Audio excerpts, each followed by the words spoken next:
Hallelujah, praise the lord. ದೇವರ ಅತಿ ಪರಿಶುದ್ಧವುಳ್ಳ ನಾಮಕ್ಕೆ ಮಹಿಮೆಯಾಗಲಿ.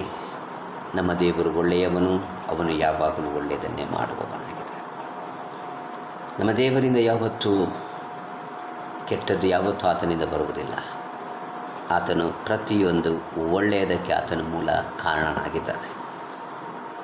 ಮೊತ್ತ ಮೊದಲಾಗಿ ಇವತ್ತು ದೇವರನ್ನು ಒಂದು ಸ್ಪೆಷಲ್ ಆಗಿ ಆತನನ್ನು ಆರಾಧಿಸಬೇಕು, ಆತನನ್ನು ಸ್ಪೆಷಲ್ ಆಗಿ ನಾವು ಸೇವಿಸಬೇಕು.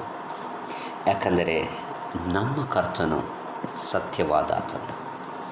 ಆತನ ಹಾಗೆ ಇನ್ನೊಬ್ಬನಿಲ್ಲ.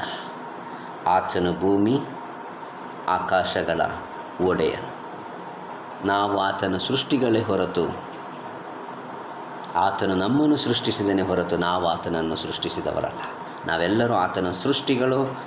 ಆತನನ್ನು ನಾವು ಆರಾಧಿಸುವವರಾಗಿರಬೇಕು. ಅದಕ್ಕೆ ಆ ಕೀರ್ತನೆ 66ನೇ ಅಧ್ಯಾಯದಲ್ಲಿ ಹೀಗೆ ಬರೆದದೆ: ಸರ್ವ ಭೂ ನಿವಾಸಿಗಳೇ ದೇವರಿಗೆ ಜಯ ಧ್ವನಿ ಮಾಡಿರಿ, ಆತನ ನಾಮ ಮಹತ್ತನ್ನು ವರ್ಣಿಸಿರಿ ಎಂಬುದಾಗಿ. ಸಮಸ್ತ ಭೂ ನಿವಾಸಿಗಳೇ ದೇವರಿಗೆ ಜಯಧ್ವನ ಮಾಡಿರಿ ಎಂಬುದಾಗಿ. ಎಲ್ಲ ಭೂಮಿಯ ಮೇಲಿರುವಂಥ ಸರ್ವ ಜನರು, ಸರ್ವ ಧರ್ಮಗಳ ಜನರು ಎಲ್ಲರೂ ಕೂಡ ಆತನಿಗೆ ಜಯಧ್ವನಿ ಮಾಡಬೇಕು. ಆತನನ್ನು ಬಿಟ್ಟರೆ ಬೇರೆ ಯಾವ ದೇವರಿಲ್ಲ. ಆತನೊಬ್ಬನೇ ಸರ್ವಶಕ್ತನಾದ ದೇವರು. ಆದ್ದರಿಂದಲೇ ಈ ವಾಕ್ಯವು ಹೇಳುವಂತೆ ನಾವು ಆತನಿಗೆ ಜಯಧ್ವನಿ ಮಾಡೋಣ. ಆತನ ನಾಮದ ಮಹತ್ವವನ್ನು ನಾವು ಕೀರ್ತಿಸೋಣ. ಆತನ ಪ್ರಭಾವವನ್ನು ವರ್ಣಿಸುತ್ತಾ ಕೊಂಡಾಡೋಣ.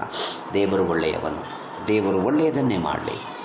ಕಷ್ಟಗಳು, ದುಃಖ, ನೋವು, ವೇದನೆಗಳಿರುವಾಗಲೂ ಕೂಡ ದೇವರನ್ನು ಹಿಂಬಾಲಿಸೋಣ, ದೇವರನ್ನು ಆರಾಧಿಸುತ್ತಾನೆ. ಯಾಕಂದರೆ ಅವನು ಕೈ ಬಿಡದ ದೇವರು, ನಿತ್ಯ ಜೀವವನ್ನು ಕೊಡುವ ದೇವರಾಗಿದೆ.